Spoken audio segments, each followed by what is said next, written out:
What's up, family? What's up, everybody? Welcome to the Rick Joyner Experience live streaming show on Facebook and on YouTube, my YouTube channel as well. I am so excited that the show gets better and better, I think, every week. This is the third installment. And first week we talked, we've been having a great time, folks. First week we talked about COVID survivors. We had special guests on that had survived COVID. And then last week we went in, so to speak, with the topic of dating in 2020 and what it's like to date, the dating scene now 2020. So today, however, we have something even more special, if it can be more special. I have a very special guest that we're honoring and showcasing today. And what I want everybody to do right now, please, I need you to go ahead and start a watch party. Start a watch party on your Facebook page right now. If you have comments while the show is going on, if you will, just please send a message through Facebook, and we will put it up on the screen. We're going to let you shout out if you want to shout out someone, if you have comments or whatever it is. We're making it an interactive show so that you can be, the audience can be more part of the actual show. That's what I love about being able to do this, is because not only can we showcase and highlight different topics and things of that nature, but we can also add your comments and add you become part of the show. So go ahead and start a watch party. Share this video on your timeline right now. I'm giving away prizes for people that are going to do this. Okay, you see this? You see the Rick Joyner Experience baseball cap? I've got it in black and white, by the way. I'm going to be giving away some of those, and the Rick Joyner Experience t-shirts. Okay, so if you will, what I want you to do is just simply go ahead and start a watch party. I'm going to give away 5 sets. You'll get a cap and a t-shirt. And I may even give away 10. I don't know, but I'm going to do it randomly. I'm going to randomly pick some people that have started a watch party and or shared the video on their timeline. I really need you to go to YouTube as well and subscribe to my YouTube channel. Okay, it's Rick Joyner and the number 1, Rick Joyner 1 on YouTube. Go and subscribe to the YouTube channel. And click on notifications so that you can get notified every time we put a show up. This show is going to talk about everything. I've told people, told both 2 shows so far. It's not a gospel show. However, I know that gospel is a part of life. It's a show about life, and the faith-based part of our lives is extremely important as well, especially at a time like now. So make sure you call your friends. Don't call anybody. Just share on your timeline right now. And I am so excited to introduce our special guest. His career has taken him all over the world and has afforded him the opportunity to accompany so many great artists, including, listen to this list, the late Whitney Houston, Stevie Wonder, the late Luther Vandross, Aretha Franklin, the late Walter Hawkins. He's graced the stage with both the Nashville and the Memphis Symphony Orchestras as he appeared on Late Night with David Letterman, the Arsenio Hall Show, Live with Regis and Kathy Lee, and the Pat St. Jack Show. He is nominated for Stellar Awards and Grammys and all kinds of stuff. And he's very much beloved in the music community. Ladies and gentlemen, I'm so glad to welcome to the Rick Joyner Experience my friend and my brother, Ralph T. Lofton. Man, how you doing? I'm doing wonderful, man. How you doing? Man, I'm doing great in spite of COVID and in spite of all of this crazy world that we live in now, man. It is really something else. You better believe it. And you're talking about readjustment and trying to just understand Yeah, absolutely, man. Well, listen, you've got a new project, and thank you so much for my T-shirt. Let me show off my T-shirt. Y'all see my T-shirt? I'll show mine off too while you're doing it. The brand new project is going to be released on all digital outlets on September 1st. Is that right? That's And correct. it's called From My Heart to Yours. Yes, sir. From My Heart to Yours by Ralph Lofton. So we wanted to have you on, Ralph, and let's give the people a sneak peek at some of the music and get some feedback. And you didn't know this, I didn't tell you this, but I think you know it now because you saw my Facebook post earlier and shared it. We've got a couple of special guests that are going to pop in. Okay. A little I bit. didn't see that, but I was like, oh, who is that? Well, you'll see in just a little while. Okay. But you have a very interesting story about a life-changing event that happened in your life. And when I ran across this on your Facebook page the other day, yesterday, you posted this. Right. And when I read it, I was like, okay, yeah, I got to use that for the show. I didn't know about the congestive heart failure. Yes, that was the beginning of it. I did not know. Oh, okay. I didn't know about the prostate cancer. All I knew about was the heart transplant. Right. And you survived it all. And man, what an incredible journey that must have been for you. So tell us your story, Ralph.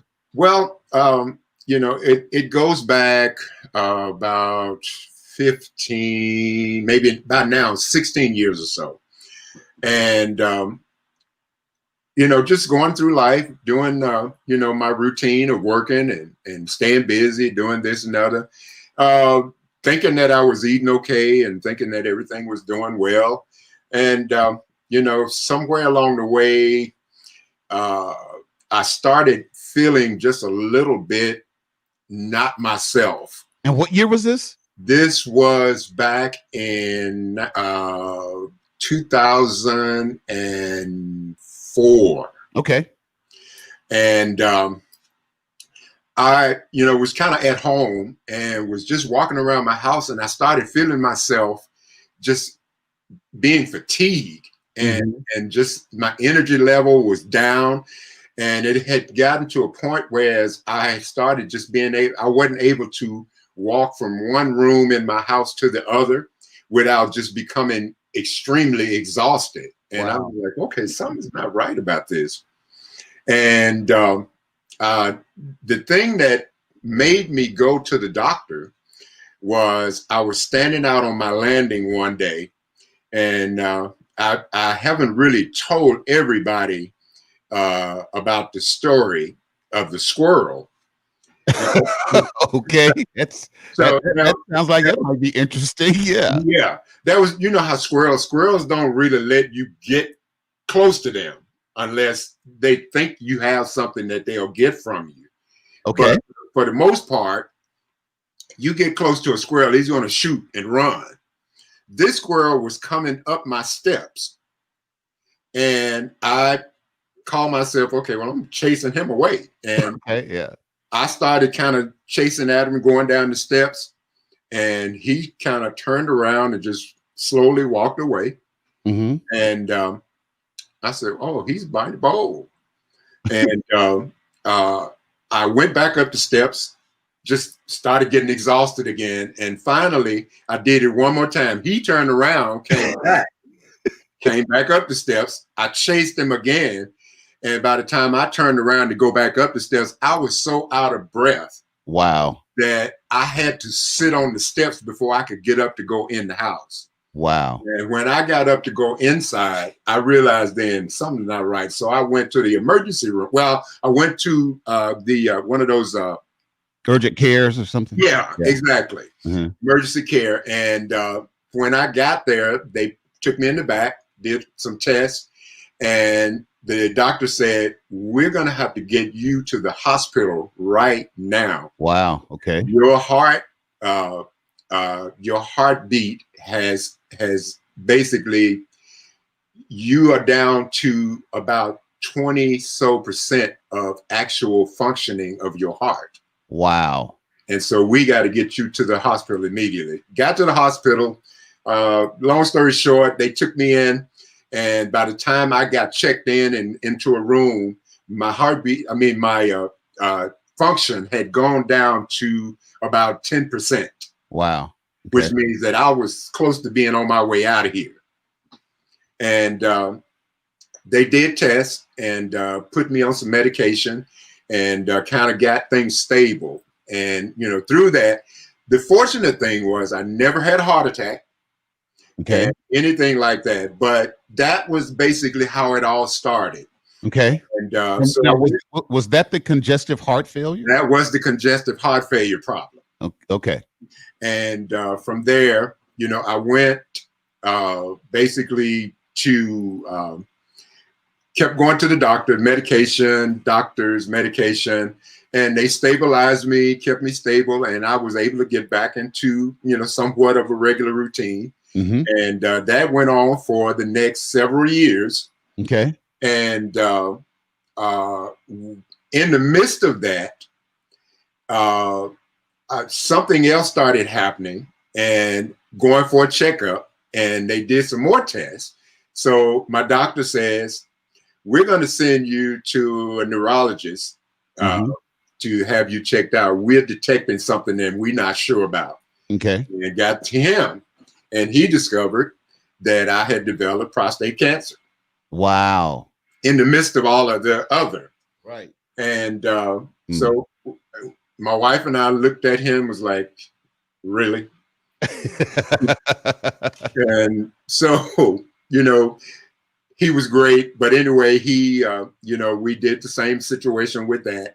They took us through a procedure, did some tests, and they did a procedure on me that actually ended up killing the cancer, so to the point that it just actually disappeared after a point. Wow. And then after that, we came on, and things started getting better. Kept going through my doctor with them, and they kept everything stable for me. Mm-hmm. And I was doing much better. It was disappearing slowly, just disappearing, and just kept on living and going through life, and started back up working and everything else. And here 3 years ago. Now hold on. Let me just interject real quick, because in 2016 we were on a cruise together. Yes, sir. And I had no idea about the prostate cancer. I didn't know anything about the congestive heart failure that you'd had before. You seemed to be just perfectly fine. You had your lovely wife with you. Yeah. You were playing with some of the musicians, of course, on the boat, and right. I was the DJ on the ship. Right. And exactly. I just didn't see anything wrong. And then what happened in the next year, 2017? Yeah, 2017. We were at church doing it was an annual day at the church that my wife and I minister at, and evening service. Got ready to start playing the opening song. My daughter was singing. My wife was directing. Mm-hmm. I was on the organ. And we started the song. And somewhere in the middle of the song, I blacked out and fell off of the organ. Wow. Did not know, had no idea anything was happening. And came back to, and they had called the ambulance to come to the church, and they did some checking on me, and then took me to the hospital. And when we got to the hospital, now mind you, before that, my cardiologist had already told me that we were getting to a stage where I should possibly start thinking about a heart transplant. Okay. But she was saying, this is just something that you need to think about. We don't see anything happening right away. Right. But of course, surprise. We got to the hospital, and she, did some tests on me, and turned out, she said, we're going to have to move you to our other facility. Wow. And get you on the list because you need a transplant. Okay. Put you on the list. How long did you wait until a heart became available? We got in the hospital. We were on the list. Uh, 3 weeks later, maybe a month later, they found one heart they thought was it. Turns out it wasn't. Okay. 2 days later, they found another one, and it ended up going to someone else. Okay. Another few days later, another one came in. So within the whole process of it, within a month's time, okay, they found a heart. Yeah, but I can imagine how how this roller coaster of emotions was going on when you. And they kept me in the hospital the whole time. Yeah, you're in the hospital, and then they tell you, okay, we got a heart. We think we got a heart for you, right? And and you get excited about that. Right. And then, exactly. No, we don't. Sorry. I can imagine. Oh man, I mean, my wife. I did not realize just how strenuous this was on her until all of this was over. Right. And she was telling me, just started telling me her process of dealing with all of this. Yeah. Okay. So now let's fast forward now. So you got, after about a month, you got a heart. It was a match. You didn't have any complications with that, with your body accepting that heart, correct? Didn't have any complication. We've been going back and forth now. It's in November this year will be 3 years. Yeah. No problems out the new heart. And so everything has been well. We just had a checkup about 2 weeks ago. And the doctor walks in the office. They come in every time we come back for checkup, and they come in, they stand there and just look at me going, yeah, man, you look good. So I think that may have something to do with the title of this new project. That has everything to do with the title of the project. Okay, and it just makes sense. Now, you've done something for people that know you, people that already know your music. They know that you are traditionally a Hammond B3 organ guy. Exactly. But on this project, you went to the piano. I went exactly and straight to the piano. I'll tell you why. 2 reasons. One, because that was one of the reasons, because everybody is always accustomed to hearing me do organ. Right. And then my wife was in her office one day working, and she was listening at this project, and it was just piano. And I saw how it had her just at relaxation and was just meditating and doing while she was working. Yeah. And I said, "Who is that?" She said, "It's just some piano music that I found online that I like to play when I'm in here just, chilling and meditating." And I said, "Okay, God, I want to do a new project now. And so what is it?" And that was what it was. And he said, "You go to the piano and just share your heart." Yeah. And that's what this project was led from. And Ebony Ray, who's actually the show producer, she produces the show for me. You see her comment. She says, "Hey, Rick and Ralph." Yeah, I see her. Ready for this music. But before we get to that music, there's some other music that I want to talk about first. Okay.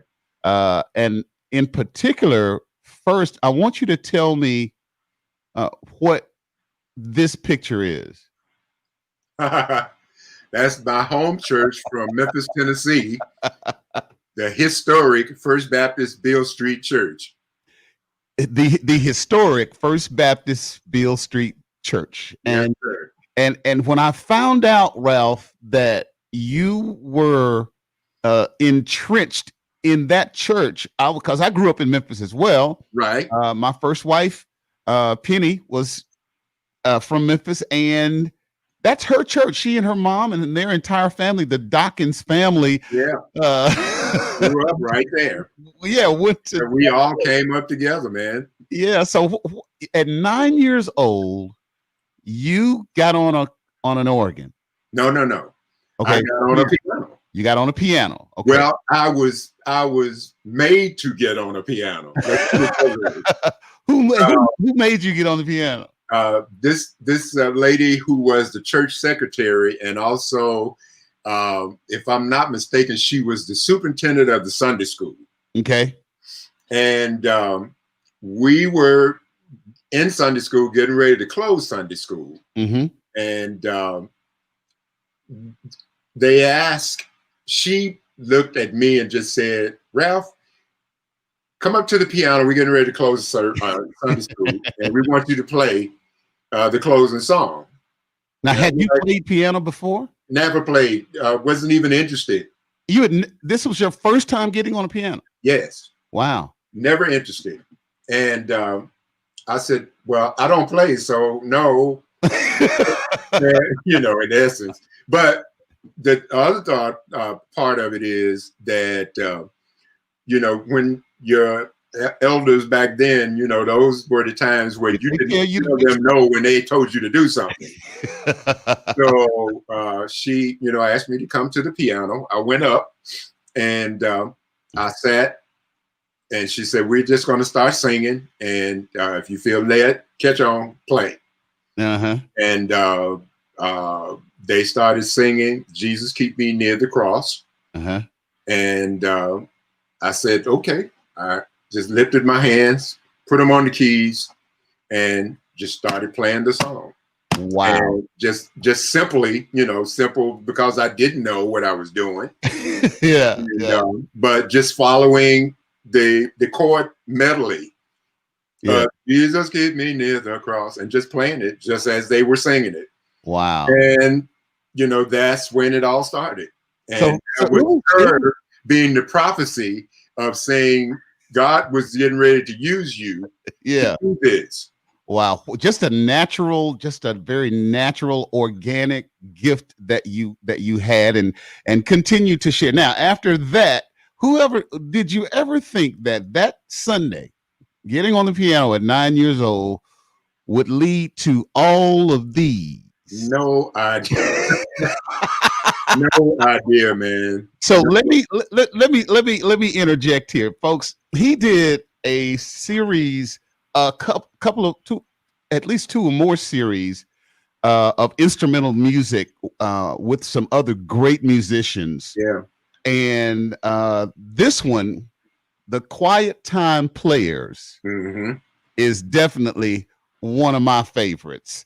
When I heard that music, man, I was like, this is so nice and so, you know, so different. And I was just blown away by the feeling and the emotions that were coming up in me from just listening to this great music, man. And so I wanted to surprise you, because I know you didn't think I had all of these. Oh my gosh. But yes, I try to not throw any music away, especially great music, man. Yeah. And I pulled them out and I played this song right here. Listen. Can you hear that? Uh-huh.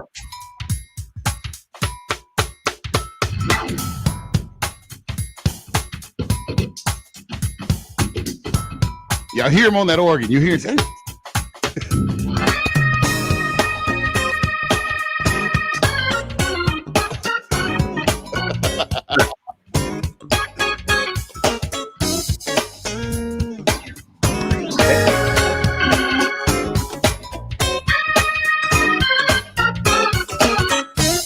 And in case they probably don't recognize it, but that song is Power in the Blood. That's it. That's some funky gospel jazz for you, baby. I mean, just amazing. All of the wonderful projects that you've done. I think you did 3 of these Quiet Time Players Sunday morning jams. Right. You did 3 of these, and then you did the Reflections series, and then you did the Quiet Times. That was the very first one. Okay, this was the very first one. Right. And just great instrumental music, man. And every Christmas, Ralph, you see this, every Christmas, this is part of the playlist in my house. Yeah, because ours too. Yeah, it is just incredible music. So, can people still find these albums, CDs? Now, I tell you what I did. Once the record company stopped distributing, because all of the music that I did for myself on those projects, I was able to take those projects and start them on my own label. Oh, remarket them. Yeah. Because I own the rights to the copyrights of all of it. Say that again, sir. You own. I owned the rights to all of my music. Yeah. That was on those projects. Yeah. To all of my musicians, my young musicians out there, and my young entrepreneurs, I'm telling you, folks, it's about ownership. Ownership. It is about ownership. This what I'm doing right now, I own this. Right. I'm not trying to work for anybody again. Yes, yes, and I just can't. Yeah, look, that's my cousin Xavier Dotson there in Memphis. I knew. Raffin Music Enterprises owns all of that. Yeah, absolutely. Joseph Washington says he's praising God for you, my friend. Yeah, that's Joe and I have we've done business. We business partners in some of the things that we've done together. Mm-hmm. That's my buddy. We've been friends for years. Very good. Very good. Well, listen, folks, please make sure you are sharing this live on your timeline right now. And I hope that some of you have started a watch party, and go to my YouTube channel. Please go to the YouTube channel, family, and subscribe to my YouTube channel. For everybody that does that, you're going to enter a drawing. I'm giving away at least, if we get a bunch of them, I'll give away more, because I've got 100 t-shirts and 100 caps. The Rick Joyner Experience brand is coming to your house just for subscribing to my YouTube channel and for sharing the video on your timeline, and also starting a watch party, if you will. I would certainly appreciate it if you did all of that. All right. And we are also building our brand on those t-shirts that you're wearing, that we're wearing. Yes. We are getting those all, getting more sizes and everything ordered in too. So connect with us and we'll be able to get you some of those as well. Absolutely. And if people want to connect with you, just go right to RalphLofton.com. It's scrolling on your screen right now. RalphLofton.com for all of the information, and there. All right. So guess what, sir? Our special guests have made their arrival. Okay. Ralph didn't know that I was doing this. He didn't know anything about the special guest. But let me tell you about the person I'm going to introduce. He has experienced overwhelming success as a producer. His leadership and production expertise have been vital in the success of some of gospel music's most recognizable artists, including Kirk Franklin, Donnie McClurkin, Yolanda Adams, and so many more. He was commissioned by Steven Spielberg to produce a song for the Prince of Egypt soundtrack. Wow. He has garnered an astounding 10 Grammy Awards, 30 Stellar Awards, and numerous awards. Ladies and gentlemen, please welcome to the show, Dr. Kevin Bond. What's up, people? What's up, my brother? How you doing, sir? Oh, man, I am blessed and wonderful. All right, I've got one more to introduce very quickly. Yeah. All right. Soulful, passionate, stirring are just some of the words used to describe this next surprise guest music. He's the recipient of numerous awards and acknowledgments for his musical excellence, including 3 Dove Award nominations, an NAACP Image Award nomination, and he's won 2 Stellar Awards. He's a 12-time Grammy nominee, and he won his first Grammy Award 2011 for Best Gospel Song, It's What I Do, featuring Layla Hathaway. Mm-hmm. So, ladies and gentlemen, please welcome to the show my friend, my brother, the one and only Kirk Whalum. What's going on, man? What's happening? Oh, What's man. up, everybody? Kirk, Man. what's up, doctor? Lofton in the house. What's up, my friend? Man, shoot, I'm over here. I got the Memphis branch of the Ralph Lofton fan club. We gonna have a little parade. Oh, wow. How about that? Man. Now, Rick, I have to say, you pulled this one on me for sure, brother. Listen, these are some of the baddest all three of you, Oh some my of the God. baddest of the baddest in the game, period. Hey, And man. because I've been blessed to have relationships with Kevin Bond and with Kirk Whalum, and I know how much they love and appreciate you and your gift as well. I was like, when I reached out to them, man, without hesitation, they were both like, man, absolutely, would love to. Oh man. So this I, new I am so humble. this new project that's coming out September 1st, Yes. from my heart to yours. Dr. Kevin Bond, why don't you speak on it first? What you feel about that? Well, first of all, I want to celebrate Ralph. I want to celebrate his life, his legacy. He's given us a plethora of music through the years. And long after he's gone, long after we're all gone, his music will continue to live on from the various projects that he's lended his hand to, and all encompassing, not to mention his tours and everything he's done around the globe. So I celebrate you for that, sir. Congratulations on the new release. I've heard some of the music, I've heard some of the tracks, and I'm excited about what you're doing in this particular season, in this particular time. Younger musicians need to understand longevity. They need to understand character. They need to understand what it is to have staying power and lasting ability in this ever-changing music industry. And you have proved that for many by being able to be a chameleon in various areas and in various musical circles. So for that, I celebrate you as well. But I'm really excited about the project. I'm excited about your impact and all that you always do and have done through the years. So once again, congratulations, my friend. Thank you, man. Wow. Glad to, man. I appreciate that. So eloquent. He's just such an eloquent. Oh yeah, he is a professor.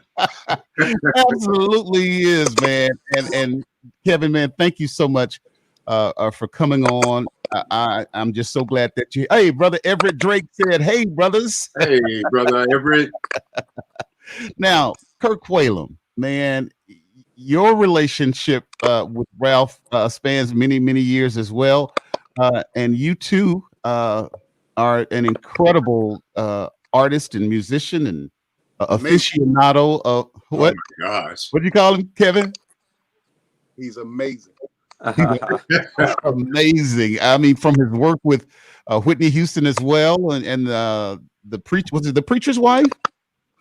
Bodyguard. Bodyguard. Yeah. So Kirk, Legendary solo. Legendary solo. say that again. He says, "What was it?" That was a legendary solo. It was. It really was. Yeah, it was. And so, Kirk Whalum, speak to your brother, man. Yeah, I'm just gonna amen what the doctor said just then. You know, that was a beautiful, eloquently delivered and altruistic, assessment. Although, like you said, Kevin, you can't get to all of it. But I did want to do this and share this with Ralph. Yes, sir. I don't even know how to tell you, Ralph, but that's dad. We used to call him Reverend Daddy. Yep, exactly. And, yeah. And that's Benny Westbrook standing behind him. Yeah. Barbara Westbrook and all of them, and so that whole talented family. Yes, sir. Olivet Baptist Church, Memphis, Tennessee, yeah. 1970. Yeah, 70 something. Yeah, I'm thinking 72 or something like that, man. Yeah. That was my introduction to Ralph Lofton, and I've said it many times to him that, as a jazz musician, I can look back to that time when I just wanted to be the Jackson 5, just any one of them, the 3, 4, I just want to be one of them 5. And, as far as harmonically and all the complexity of what jazz represented, I didn't have any clue about any of that, and yet I was hearing something that Ralph was playing that pointed me in that direction. And this is like, I'm 9, 10 and left 12, and so you can't unhear that. And so what you end up doing is you spend your life trying to get back to that. And the more I got into it and studied, in college, and then, studied with different jazz greats and began to kind of pick apart what he was actually doing. I still don't quite understand it, but at least I can say that and I've told him this, but you know, that was the foundation of me really going for it, like not just accepting mediocrity. There's Wow. mediocrity abounds in the Wow. gospel world, and that's true. unfortunate. You know, I will say this, like when I hang out with people like John Stoddard and people who I know, you know, Shalea, Take Six, who are Seventh-day Adventists, and they have, Kevin, you know I'm right? They have emphasized the training aspect of what it takes to be a great musician, especially a good jazz musician, like knowing the history, going into studying the harmonies and all the stuff that makes it what it is. You know, again, in the church, we tend to learn by rote, and that's its own beautiful tradition, right, from Africa. But I am grateful that I was able, before I got launched into that side of things, that I heard Ralph Lofton, man, and it just opened my head up. Like you were hearing all these voices in between the voices, and yeah, thank you. Wow. Well, Ralph, you are certainly a legend, a living legend. Someone and look, my cousin Xavier said, "Period." Period. I am overwhelmed, man. Demond Johnson says he's a legend. Bless you, man. Bless you, man. That's beautiful. Yeah, absolutely. So since I've got these incredible guys here, I need your help with something. So I believe that music, today's popular music, is a problem. I've always been a lover of music. I'm a musician myself. Before I stopped playing drums and percussions, but music is just a part of me. It is part of my DNA, and I am so entrenched into music and on so many levels, and I love music. There's a song for every emotion, for every feeling, for every situation. There's a song. Yeah. But what popular music has become now, I believe, is just terrible. A lot of it is terrible. I have great appreciation for some of the new R&B artists, but some of this crap is just crap, and I'm just gonna call it what it is. It's crap. Okay. Because music, it's something that gets in you, and it can affect you. So I want you guys, if you don't mind, to just speak on the power of music, and how this kind of music, this kind of meditative, kind of smooth music that Ralph is doing on this new project, and that you, both of you have done as well. How is music so powerful, and how can it benefit people? Kevin, you start with that. I use an acronym. I've been using it worldwide for a few years now. Hey, turn your microphone up, Kevin. I don't have a microphone. I'm actually speaking directly into the phone. Can you hear me? Look, yeah, I guess if you talk right into it. Yeah. Okay. Yeah. I'm speaking directly into it. Let's see. No, I've turned you up. You're good. Okay. Cool. I use an acronym. I've been using it for over 10, 15 years now. That music, the power of music. The power of music is actually what the acronym really talks about. The M stands for motivates. Music motivates us. It motivates us to do something. That's why you have music playing in the malls. That's why you have music playing around holidays and things of that nature. That's why we listen to music when we work out, because music motivates us. And if the music is not motivating us, then it's probably doing something, probably the opposite. Secondly, music unites us. In a worship experience, and even in a concert, music brings us all together. It's the one language that we all can speak at the same time. Even those that can't sing, the Bible says, make a joyful noise. So even those that can't sing can still make noise and still be united in that moment. So motivates and unites. The S stands for shifts. Music shifts the atmosphere. No matter what's going on, you can put on music and it will change the atmosphere. Of course, in church, it changes the atmosphere to something that's sacred. But in a worldly setting, it also changes the atmosphere to fun, dance, party, whatever the case may be. In Kirk's concerts, it could be sacred, but then he also could take you down this jazz road that's absolutely amazing as well. So music shifts the atmosphere. The I stands for illuminates. Whatever you're seeking musically, you can find something that will illuminate that particular subject matter. If you're looking for God, you can find something that will illuminate that subject matter. But if you're looking for love, you can find love songs that speak to that relationship, breakups, whatever the case may be. You can find music that illuminates that subject matter. So we're almost at the end of that. So motivates, unites, shifts, illuminates. Lastly, music carries. It carries actually an anointing. It carries an anointing. Those that have the gift of music have been given that gift from God. So it carries a very special anointing. Now, here's where it gets really interesting, because music carries the same anointing as a sermon. The only difference is it's in song form. So the book of Psalms is in the middle of the Bible for a reason, because it's at the heart of God.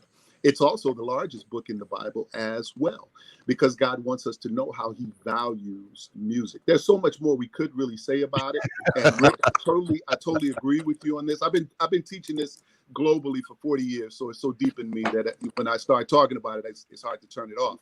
Right. But, and I got to share this as well. When I met Ralph, I met him, I want to say, on the set of one of the Bobby Jones shows. And I think it was before we actually got to the live shows. We were in the studios, and I went in with the Hawkins family, and I was enamored to meet Derek Lee, and the rest of the guys. And he was so super cordial. I don't think we're that far away from in age, but he was very kind to me, and I knew he didn't know me from a can of paint, but he was very kind to me, and for that I'm extremely grateful. That's very rare these days. Most people are not kind to you, and especially when they see younger competition coming, we usually start to get really crazy about that kind of stuff. Right. And then my story about meeting Kirk, ironically, Kirk, I had brought Kirk in to do a session for me on a Donnie McClurkin record. He was going to play a solo on Lord Have Mercy was the actual track, and Kirk was about 30 minutes late for the session. And his manager and I were going back and forth. He was like, he's on his way. And I said, okay, no problem. So once Kirk gets there, I'm literally sitting there in Bible study. I'm studying scripture. And Kirk says, what are you studying? And we commenced to talking about scriptures. And as I played the track for him, he literally walked over to the console, put his hands up in worship, and literally worshiped for about 5 to 10 minutes before he even played his horn. And I thought that was very commendable. Most people, it's all about get in, get the job, get the check, walk out. And for me, being a fan of his all these years, to actually see a man who first of all is also highly esteemed in his worship, in his church, who carries God's word with him everywhere. Well, but then to also see him in a studio. See him in a studio worshiping, that was totally off the cuff. And for that, I commend you both. Yeah. You guys are great men of character. And for that, I'm really grateful to be connected with you tonight. Wow. Honored. Yeah. Okay, so now you said something that was so powerful, a lot that was so powerful. But one in particular that stood out to me was that all music comes from God. Yeah. And the Bible says that every good and perfect gift comes down from above, from the Father of lights. Yeah. We can never separate the gifting from the gifter. So we got people credit. Okay, but we got people watching that listen to Lil Wayne. We got people that listen to 3 Chain, 4 Chain. What's his name? 5 Chain. 2 Chains. Megan Thee Stallion and Cardi F, Cardi B. So you're telling me that all of this music comes from God? It comes from God, but here's the difference, Rick. Okay. There's a relationship that happens with God, and once we have and enter that relationship with God, then we learn clarity. We learn the clarity of vision. We learn the clarity of the gift.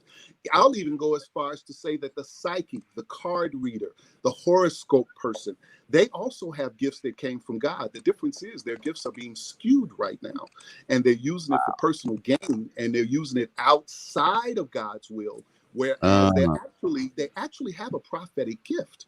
They just don't know it yet because they're not aligned with God. Wow, man, thank you so much for that. Listen, I appreciate all of this. Do y'all know how incredible this is to have all three of these guys together like this? It is just really, really amazing. And let me say this to all of the people out, because we got a lot. This is not a gospel show, but I include my friends and the faith-based community because it's part of life. And part of our life is our religion or our faith, or whatever, however you want to describe it. And I believe that this kind of music that's coming up on this new project with Ralph Lofton, and the music of Kirk Whalum as well, and the music of Kevin Bond, can really be beneficial if you use it. We have become so commercialized by the powers that be, and you all know what I'm talking about, radio and the mainstream media, these mainstream outlets for getting music. Who's deciding what's popular? Who's deciding who gets played? Well, this music needs to be included in your family. And let me and I'm going to talk a little bit more about that in a moment. But I learned the power of music a long time ago, especially when I first had my first girlfriend. I fell in love, and and then that Isley Brothers, make me say it again, girl. Boy, I was feeling. I never felt stuff like that before going on in my insides. And so I know that it's powerful. Kirk Whalum, you too know how powerful music is, man. Speak on that for me from your perspective. Oh man, I took notes. I got my computer up here, so I took notes on that music acronym. Yeah. Yes, sir, Dr. Kevin. And yeah, I mean, I actually have heard the new record, and you're right, Kevin. There's a power that I say you don't have. A person doesn't have a defense mechanism, a security system strong enough to keep it out.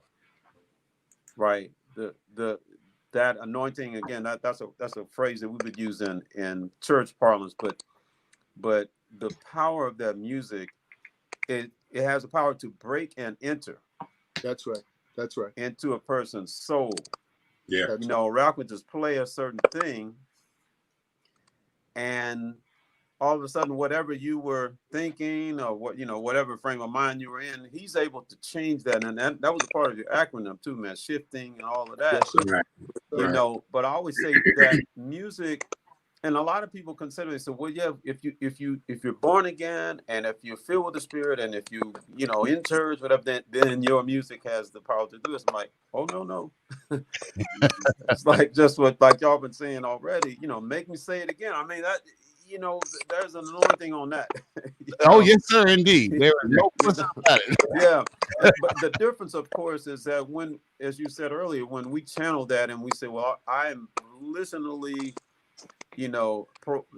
actively wanting to use this in a way that worships and glorifies God, that's a different thing. But in and of itself, this beautiful, good, and perfect gift, as you said, that comes from God, it comes already like that. Like, you almost have to try hard not for it to be that powerful, because it just is. And the difference is that when that music goes through your ears, it bypasses your brain. That to me, like in instrumental music, Right. you don't really have to, you don't process it the same, because you're not listening to lyrics. And by the way, we speak English, I speak French, I speak Spanish, and it's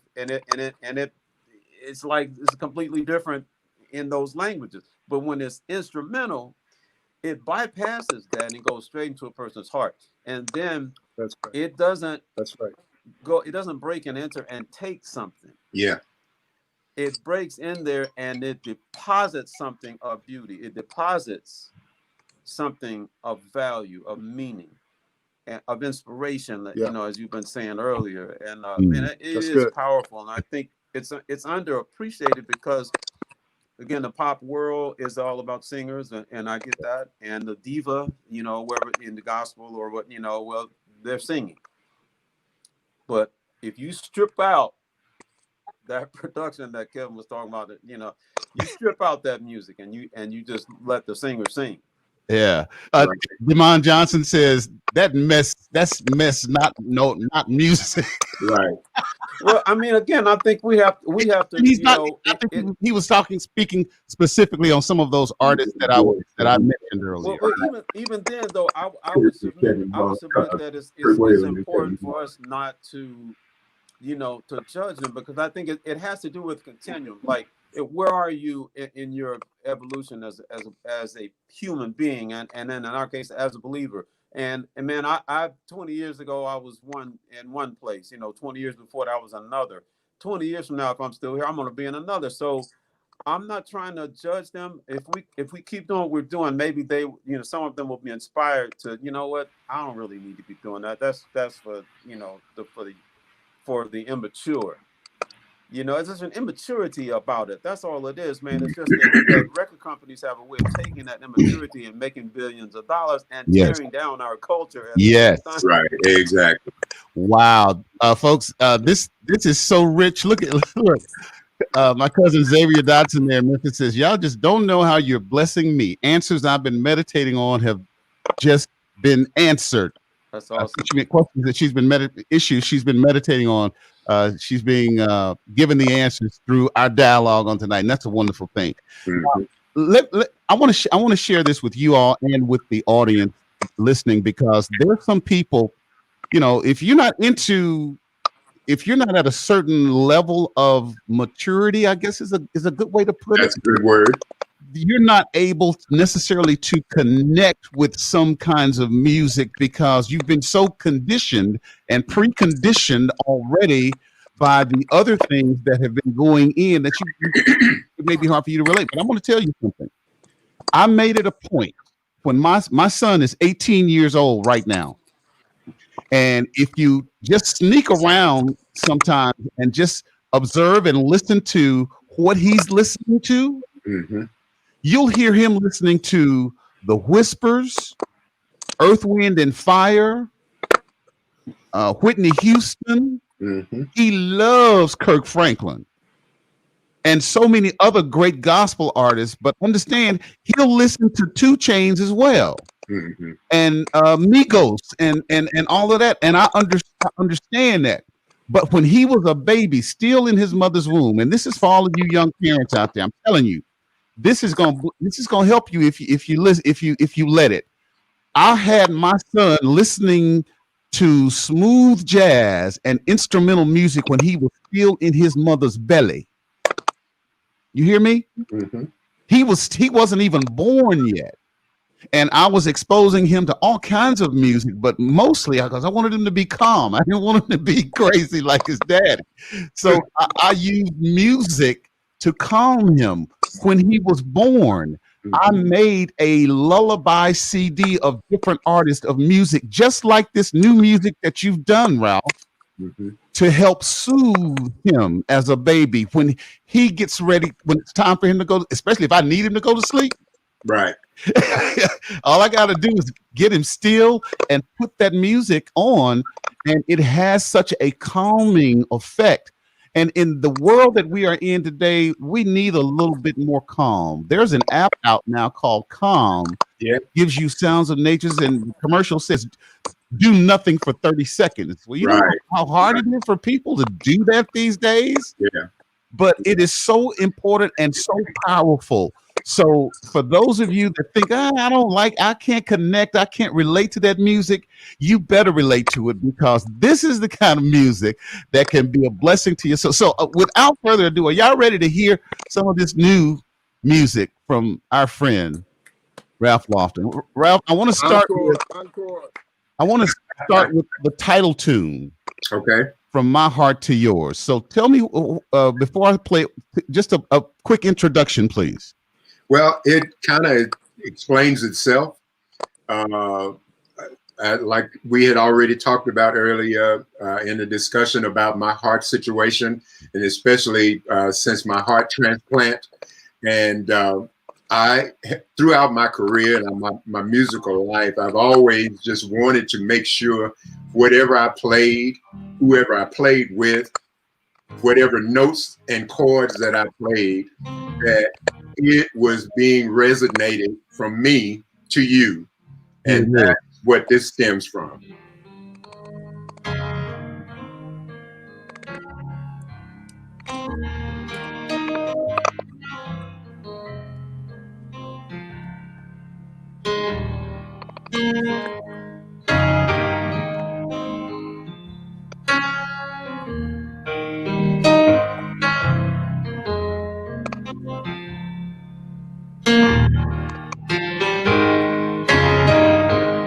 This will help your quarantine situation, folks. It'll help your quarantine.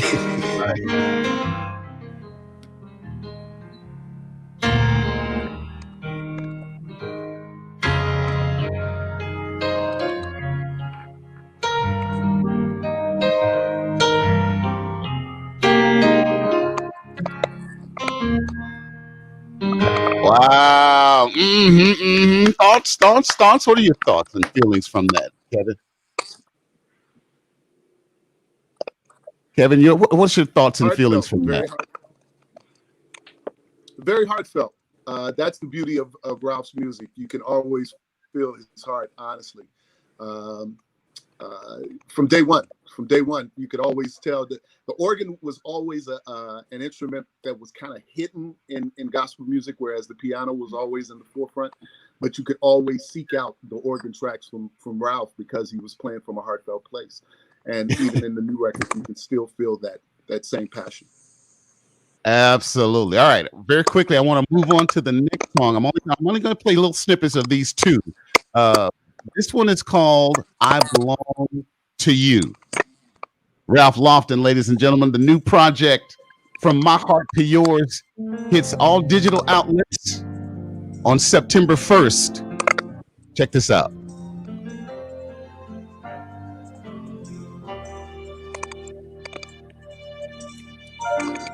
It's called "I Belong to You."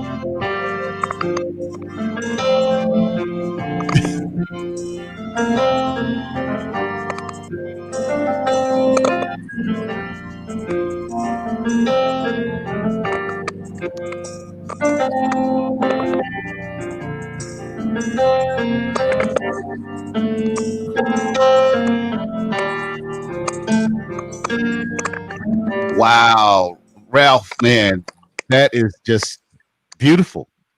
Thank you, man. In a word, it's just beautiful. Demond says, "I felt that from the first bar." Yeah. It also, like you mentioned, while we since we're in this time during this quarantine, and I know people are home, and to kind of give you something to just meditate to, allow yourself to worship to, allow yourself to just be relaxed and enjoy just a pleasant and quiet atmosphere, and shut out the noise. Yes, that's all around, because we're hearing a whole lot of noise right now. Yes, and we all need something, and I know it does that for me. And I think sometimes my wife, I tell her my saying to her is, when I get ready to pull them up and listen for a while, I put my phones on. I said, I'm going in.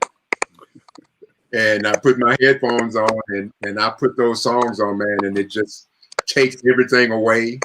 And that is what my intention is with this project, to be able to touch everybody that picks it up and listen to it, and that it does the same to you, that just takes you to a place where you don't have to deal with none of the crazy that's happening right now. Kirk William, what did you feel when you started to hear that music?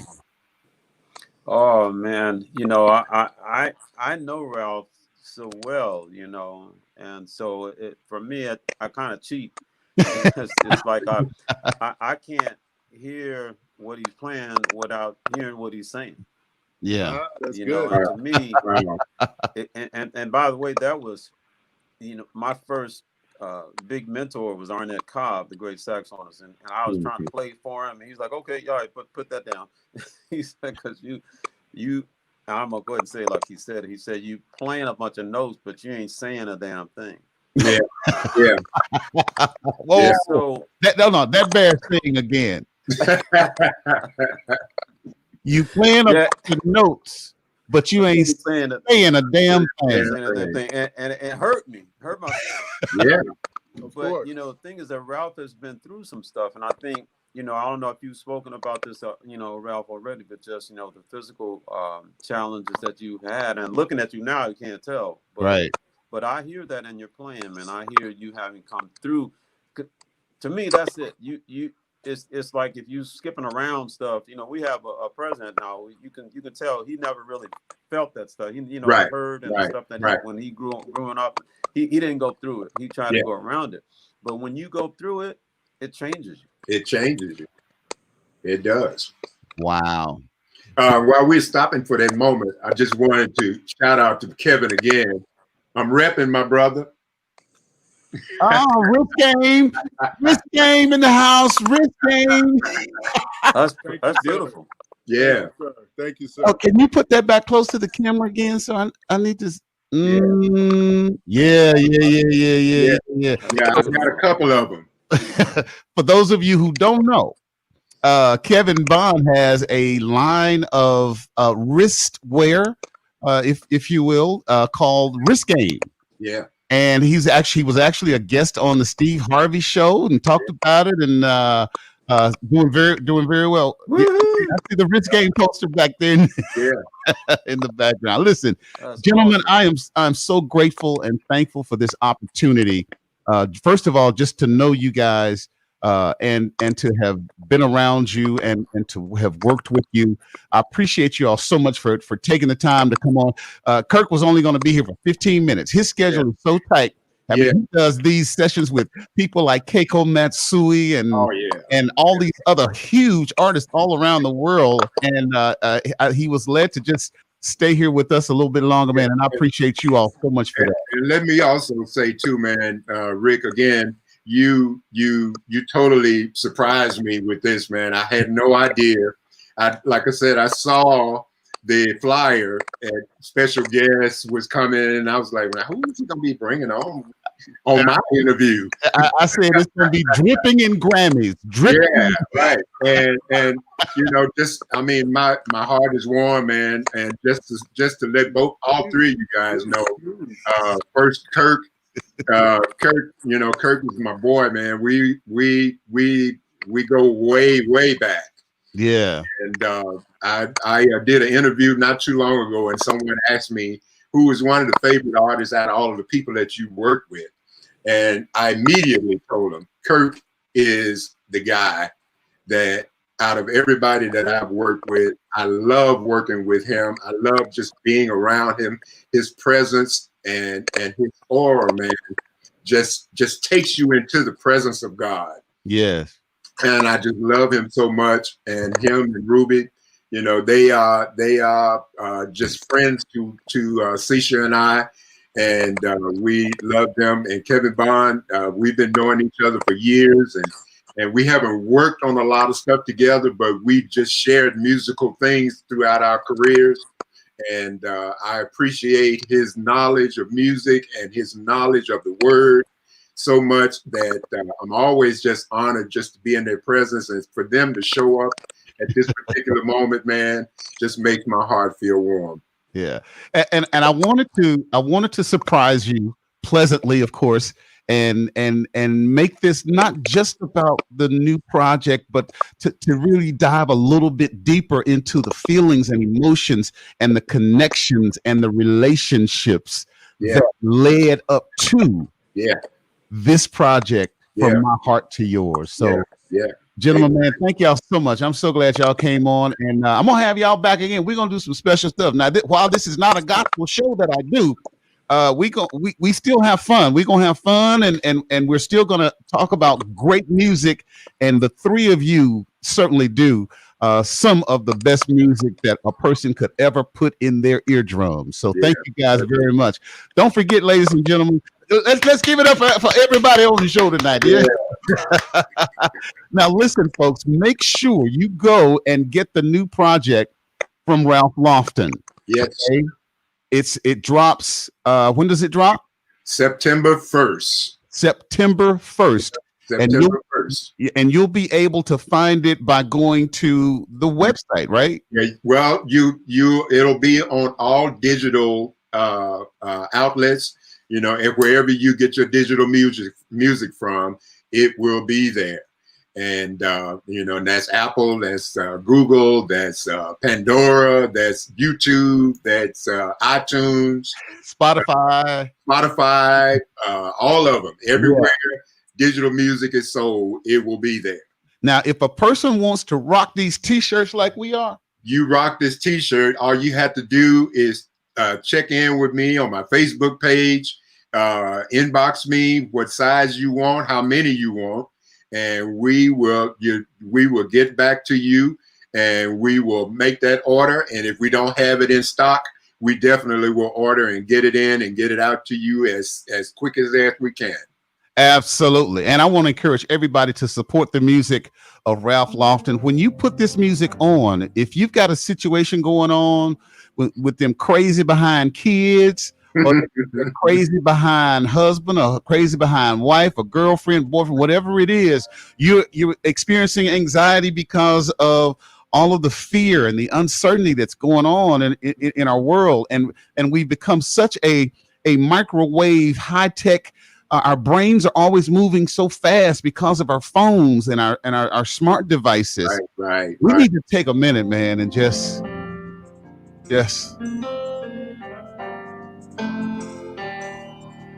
I think that is just so important that people understand that it doesn't have to be. You know, Teresa Peaks. Yeah, Teresa, yeah. Absolutely.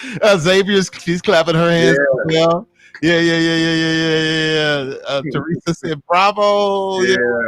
Thank you. Okay, Mike Barber, I will send you the link for Dr. Kevin Bond as well. Yeah, no question. But you can find Kevin Bond. He's on all social media, Mike, as well. So you can find him there for sure. And Xavier says, relax and breathe. That's it. It's the kind of music that can help you do that, folks. If you got high blood pressure, you need some of this. Yeah. Yeah. My doctor did the same thing when we let him hear a little bit of it about checkout. He said, yeah, I need this so that I can calm my kids down. Exactly. You'll be surprised if you just start playing it in the house. Yeah. And it reaches the ears of the people in the house. I'm telling you, it can change the mood from whatever it was to something calm and beautiful and just nice. Yeah. Okay. Listen, man, Ralph, thank you so much, man. I'm gonna be in touch with you. We got much more to do. Yes, sir. Thank you so much, man, for having me on. Absolutely, man. Thank you so much for coming. I appreciate you. I love you, my brother. Love you too, man. Listen, folks, don't forget, please like the page and like this show in particular. And I need you to go to my my YouTube channel. I need you to like and subscribe to the YouTube channel. Okay, it's Rick Joyner 1. Rick Joyner 1. And please start a watch party for this video so that your friends can see it and be inspired and be enlightened on the power of music with some of the best guys in the music. Now, you think we had a great show tonight? Wait until next week. Now, I'm telling y'all now, next week is not going to be music. It's going to be crazy. And we're going to have a great time. Listen, folks, my name is Rick Joyner. I have had a great time, of course, as always. I love this gift and I love doing what I do. And we will see y'all next time. Peace.